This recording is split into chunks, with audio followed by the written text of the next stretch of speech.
क्या करते हैं,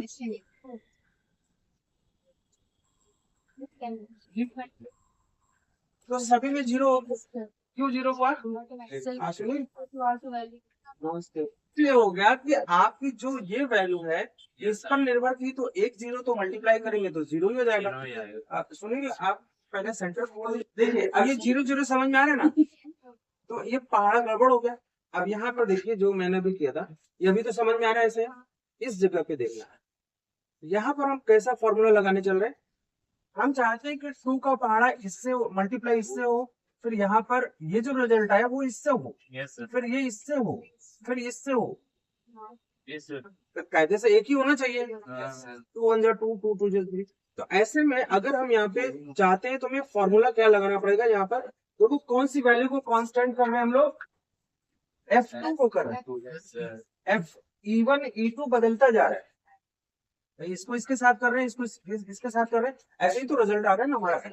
देखिए जैसा इसके साथ रिजल्ट आएगा, फिर हमारा इसके साथ रिजल्ट यहाँ पर आएगा, फिर यहाँ पर ऐसा रिजल्ट आएगा।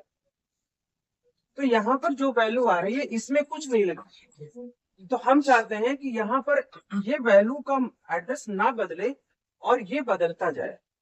पॉइंट को समझ पा रहे हैं? यहाँ पे क्या हो रहा है, यहाँ दोनों एक दूसरे से, ये इसका रिजल्ट यहाँ आ रहा है, इसका रिजल्ट यहाँ आ रहा है, इसका रिजल्ट, अगर इसी वजह से जब हमने जीरो किया तो ये जीरो हो गया था। अगर हम यहाँ पर कुछ ना लिखें और चाहते हैं कि हमारी वैल्यू इसके साथ हो, फिर इसके साथ हो, फिर इसके साथ हो, ये वाली वैल्यू यहाँ तो है ही नहीं, तो हम चाहते हैं कि मल्टीप्लिकेशन के समय ये वैल्यू कांस्टेंट रहे और ये बदलती जाए इस टाइप में। तो ऐसा करने के लिए हमारे पास जो टॉपिक है वो कौन सा है, एब्सोल्यूट एड्रेसिंग। जैसे इसको अगर हम ऐसा करना चाहते हैं तो हम यहाँ पे E2 मल्टीप्लाइड बाई, देखिए अगर हम ऐसा करेंगे तो यहाँ पर ऑटोमेटिकली F3 हो जाएगा यहाँ पर, तो F3 में यार तो कुछ है ही नहीं, जीरो हो जाएगा।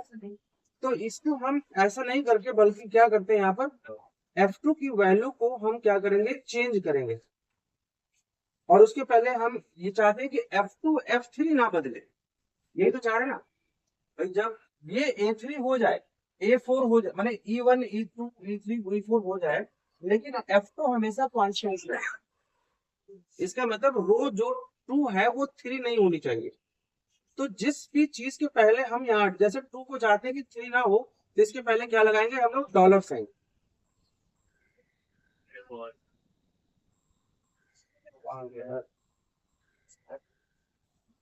F$2, इसका मतलब क्या हो रहा है, अब 2 3 नहीं बनेगा।